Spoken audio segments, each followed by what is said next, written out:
flet, 10 flet ka 10 vota, dhe 315 ka Partia Socialiste, Partia e Krimit, 97% rikthehen rekordet e Koreas Veriut në Shqipëri. Vazhdojmë.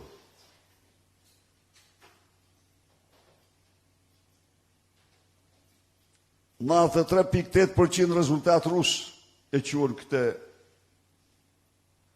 një demokrate e vendosur. Tjetër, 28 vota me 371 vota, rreth 90%. Tjetër. Dhe këtu, 16 vota me 272 vota. Nuk ngopen patronazhistët.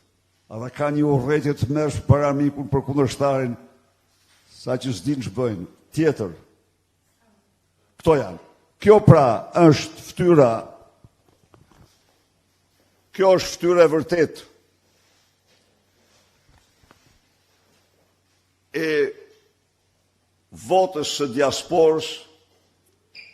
Mund të sjellim shemuj të panumërt, por zgjodhen disa prej tyre që faktojnë se duart e zeza të krimit ushtrin, veçarisht në Greqi dhe në Itali, mbi votën e qytetarëve tanë që provonin për herë të parë për të votuar për vendin e tyre, për njeriu që donin.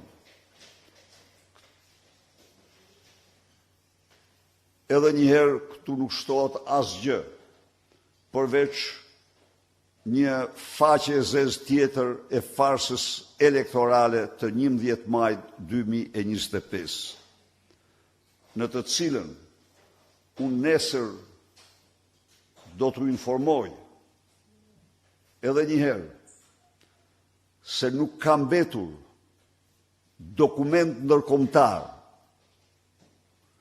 për zgjedhjet e lira që nuk është dhunuar. Nesër unë do u paraqes ju listën e plot të gjitha dokumentave mbi të dhunuara barbarisht nga narkoshteti dhe narkonomenklatura e Shqipërisë në këto zgjedhje. Po. Zoti Berisha, Isa Myzyra nga Ora News.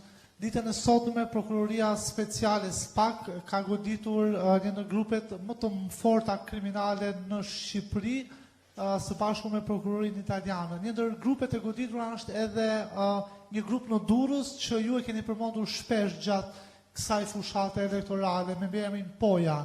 A mendoni sot a jeni më të bindur që ky grup mund të ketë ndikuar në rezultatin e zgjedhjeve dhe a keni të dhëna konkrete që ky grup ka punuar gjatë zgjedhjeve elektorale të 11 majit? Faleminderit.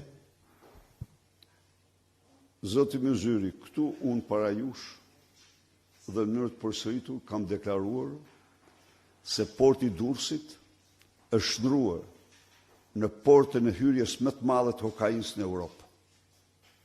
E kam deklaruar këtë pas faktesh dhe informaciones të shumta që kam patur. Sepse porti i Durrësit u la jashtë çdo kontrolli, Piero Vengu u lartësua në ministër dhe kontrollin e vërtet të portit e kanë me 100% vetëm troplinët. Aty ka grupe tjera, unë mund t'i citoja, po jo. Porti Durrësit dhe kokaina hyn e tëra tani në Shqipëri nëpërmjet troplinëve.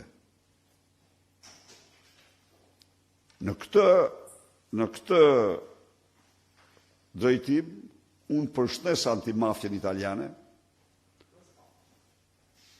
antimafjen, se SPAK-u aty ishte. Temi atë që është. SPAK-u ka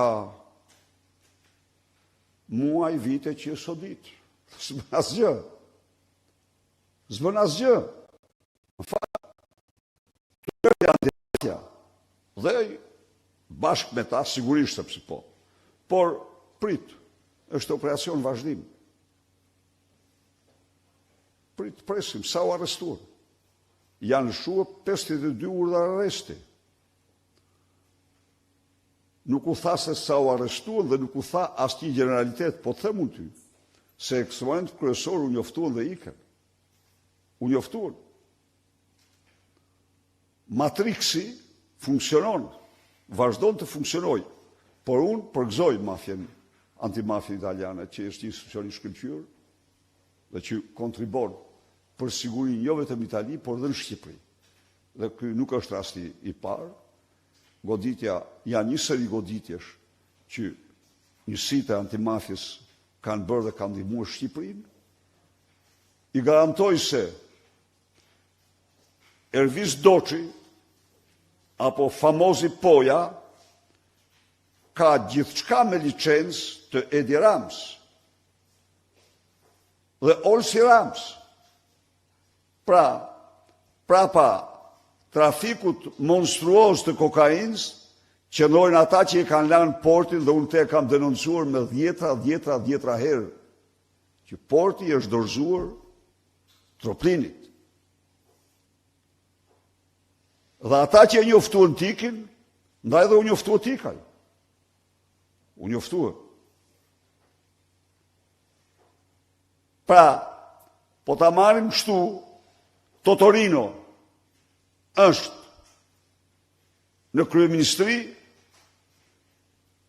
nën Totorino jam Bathi. Rëshu apo jo? Nuk them tha generalitete. I kemi sekret. Po që sekret ke jam topjo? Këshku ke arrestuar pastrusit dhe shoferit. Na thuj pak, kush e njoftoi Pojen? Kush e njoftoi që iku? A ishte patroni i portit. Dhe natyrisht i zgjedhur i të gjithave. Unë ja u thash dhe mbrëm.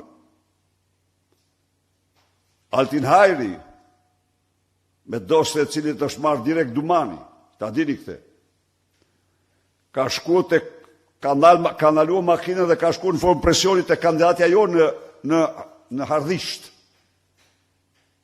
Në fshatin Hardhisht. Po, vetëm si formë presionit që këtu jam unë.